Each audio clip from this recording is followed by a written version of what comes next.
Hey everyone, Anders here. Today we're going to go over the latest Black Desert Global Labs updates. These changes today are focused mainly on PvP balance for several classes. According to the developers, following the recent damage calculation formula overhaul, we've been gathering and analyzing data, and this update reflects those findings. We've strengthened classes whose core skills were underperforming, while reining in skills that dealt excessive damage, especially long-range abilities. In addition to adjusting damage, we've also improved combos and overall handling for classes that felt cumbersome in PvP. Separately, we'd like to note that we are currently reviewing burst skills with floating and air attacks, which can inflict massive damage in an instant. For today, we have Succession Sorceress, and in their words, they say Sorceress Succession received adjustments to bring their PvP performance more in line with her intended playstyle, especially for skills whose damage felt too low. Prime Dark Flame's PvP damage has been increased so it can serve as one of the main skills alongside Prime Blackwave, and since she doesn't have forward guard when moving backward, we've boosted the PvP damage of her range skills to help her better pressure enemies from afar. Prime Abyssal Flame down attack has been removed. Damage overall in both PvE and PvP has increased for this skill. Prime Dream of Doom 50% crit rate is now applied before the charge time is complete, whereas before it would only be increased crit rate on a full charge. PvP damage has also increased for this skill. Prime Dark Flame and Prime Bloody Calamity have also received increased damage in PvP. For Berserker, the developers say Awakening Berserker now has super armor on ground lifting to improve combo stability, and the floating effect in PvP will only apply if you've learned core ground lifting. However, if you haven't learned core ground lifting, comboing into the next CC after switching to Awakening with the Frenzy Destroyer into ground lifting combo from the main weapon grapple skill becomes very difficult. To resolve this issue, a successful grapple with the main weapon now lets you transition straight into Awakening with ground lifting. Absolute Undertaker no longer has the melee AP buff and instead now has the effect of reducing all damage by -20, so that's a 20 DP debuff. Absolute Corpse Storm now has a 20 DP debuff, and the effect of slowing down the character at the moment of attack when using this skill has been removed. Absolute Rock Smash also has the effect of slowing down the character at the moment of attack when using the skill removed. For ground lifting, they added the ability to chain it after a grapple if you have Predatory Hunt locked. It can also be smoothly connected after an evasive movement in Awakening. Super Armor has also been added to the skill. Floating CC is PvE only, however, taking the core of ground lifting will make the float CC active in PvP as well. Flow Shooting Mobility no longer has collision of movement and can now more smoothly link with Giant Leap. Damage in PvP has also been increased. Flame Buster 3 now has more damage overall, and Flow Ancient Power now has more damage in PvP. For Valkyrie, they say we focused on improving the usability of Prime Shining Dash. Now in small scale fights, opponents will have to be more cautious about exposing openings. Prime Shining Dash can now be activated independently without needing shield chase, making it harder for opponents to predict your moves. When used up close, it will stop the dash and instantly apply stiffness and knockdown effects. This allows Valkyrie players to quickly seize openings and combo their skills more effectively. Shining Dash can now be activated with WRMB. Skyward Strike instead will now link with Spacebar in all situations, even in situations where Shining Dash can be linked after another skill. It will now be linked with WRMB. Cooldowns of the Absolute version have also been reduced to 10 seconds. The add-on tier has also been changed to 2. Prime Shining Dash Stiffness CC range has increased. If an enemy is within range, the dash motion will stop and you will apply Stiffness CC. The distance traveled after collision is now reduced so that you can follow up more easily with a knockdown CC skill. You can now more smoothly connect with Flash Strike, Sword of Judgment, and Light Cleave after using this skill. The speed at which the character rotates relative to the camera direction while charging has also been increased. The maximum distance has also been increased. The cooldown of the Prime version has also been reduced to 8 seconds, and the add-on tier has been changed to 2. For Dark Knight, they say Dark Knight Awakening is shifting to utilize knockdown more often in PvP combos rather than floating. Previously, most Awakening skills applied floating, which limited the amount of PvP damage you could chain in a single combo. By switching to knockdown, you'll be able to extend your combos and increase your damage output in PvP. Grip of Grudge now has down attack. Flow Spirit Blaze no longer has down smash, and a knockdown CC has instead been added to this skill. Flow Darkness Outpouring CC has been changed from floating to knockdown CC. Touch of Exploitation Core now adds a floating CC on hit instead of a bound CC. Trap of Bedir number of hits added to the previous movement of the skill's back movement is now 2. Spirit Hunt now has an attack speed plus 10% buff for 10 seconds on use. It is the same buff you get when using Unveiled Dagger. BSR Spirit Hunt no longer has a windup. When a character is slowed down by an additional hit after the first hit, the time and intensity of the slowdown have been reduced. They also removed the DR buff and movement speed debuff effect from this skill, and you instead now have a 10 all AP buff for 20 seconds on use.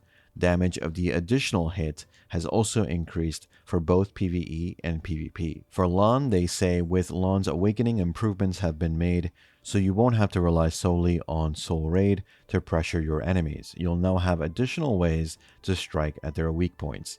If you succeed in exploiting an opening, the CC effects have been adjusted so you can follow up with even more attacks.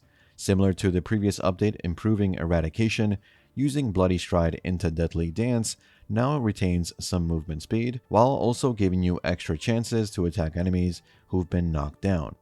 After Primrose Sprint, you can now combo into an airborne smash attack, making it easier for Lahn to dodge incoming blows and exploit enemies' openings. In addition, Flailing Blades, which previously had limited use outside of its buff effect, has been enhanced by getting part of the Furious Chase's CC effect transferred to it, allowing you to threaten openings without having to close the distance. Absolute Furious Chase Stiffness CC is now PvE only. The Stiffness CC in PvP has been transferred to Flailing Blades. For Deadly Dance, when using Bloody Stride, the link is now faster. Floating CC on the skill has been changed to knockdown, air attack and air smash have been removed, and down attack has been added. You can now more quickly link Deadly Dance after using Morning Dew. For Flailing Blades, Stun CC is now a Stiffness CC. Forward Guard has been added. You will no longer move to enemies that have been hit. Additional skill use will not activate by using RMB again after Flailing Blades. Additional actions are changed to link actions after using Bloody Stride. Movement has been changed when linking Bloody Stride with Flailing Blades. Blood Moon Twist into Flailing Blades will no longer produce the stabbing animation. Damage has also been increased. Primrose Sprint can now be linked from Awakening and then comboed into Sacred Dance and Fragrant Stigma. You will no longer have collision when using Morning Dew, Fragrant Stigma, and Sacred Dance. For Guardian, they say previously Awakening Guardian could combo skills faster using quick slots than with actual manual controls. We've now improved manual controls so you can combo skills just as quickly no matter how you play. Fierce Disdain link after using Awakening skills has been modified to be slightly faster. Fireborn Rupture now links faster with the spacebar input after skills, should now be as fast as using it from the quick slot. God Incinerator, Infernal Nemesis, Neck Impaler, Cleansing Flame, and Frigid Wind all will now have faster activation speeds from linking with other skills using their normal inputs rather than using them from the quick slot. The activation speed should now be as fast as if you were to use them from the quick slot. For Archer, they say PvP damage was overly concentrated in a few skills such as Earth Shatter, Sunfall, and Covering Fire. We've rebalanced PvP damage across more skills to create a fairer distribution. Bolt of Radiance now deals more damage. Earth Shatter now deals less damage. Sunfall now deals less damage. Steady Breath now deals less damage. Spirit Sylvia 4, Mountain Breeze, Righteous Smite, Luthragon's Call, and Ultimate Zephyr Leap now all deal more damage. For Scholar, we have just one change. Gravity Anchor now has an attack speed buff of 15% for 15 seconds. For Dosa, they say Awakening Dosa can support allies through elements generate, and on top of that, he also wields range damage strong enough to rival other range classes. To keep things balanced, we've made some adjustments to his PvP damage. Sundering Sweep deals less damage. Winged Kick deals less damage. Woodbend 4, Fireblaze 4 both deal more damage. Metal Temper 4 deals less damage. Water Weave 4 deals more damage. Fire Spread and Metal Pour both now deal less damage. For Deadeye, they say Deadeye's Little Devil skill used to deal excessively high PvP damage from long distances, so we've reduced its power. While Little Devil is still stronger than revolvers or shotgun skills, its ability to inflict high damage from beyond an opponent's view distance in large-scale fights has been toned down. Rocket's Red Glare 5, Reach for the Sky 5, Deadeye Shot 5, Beautiful Demolition 5, and Bombs Burstin' in Air 5 all now deal less damage than before, so a pure PvP nerf to Deadeye. Moving on, we have a new map area for the free-for-all in the Tenebrum Castle. Item tooltips for Cronstones, Memory Fragments, and Layla Petals have all been updated.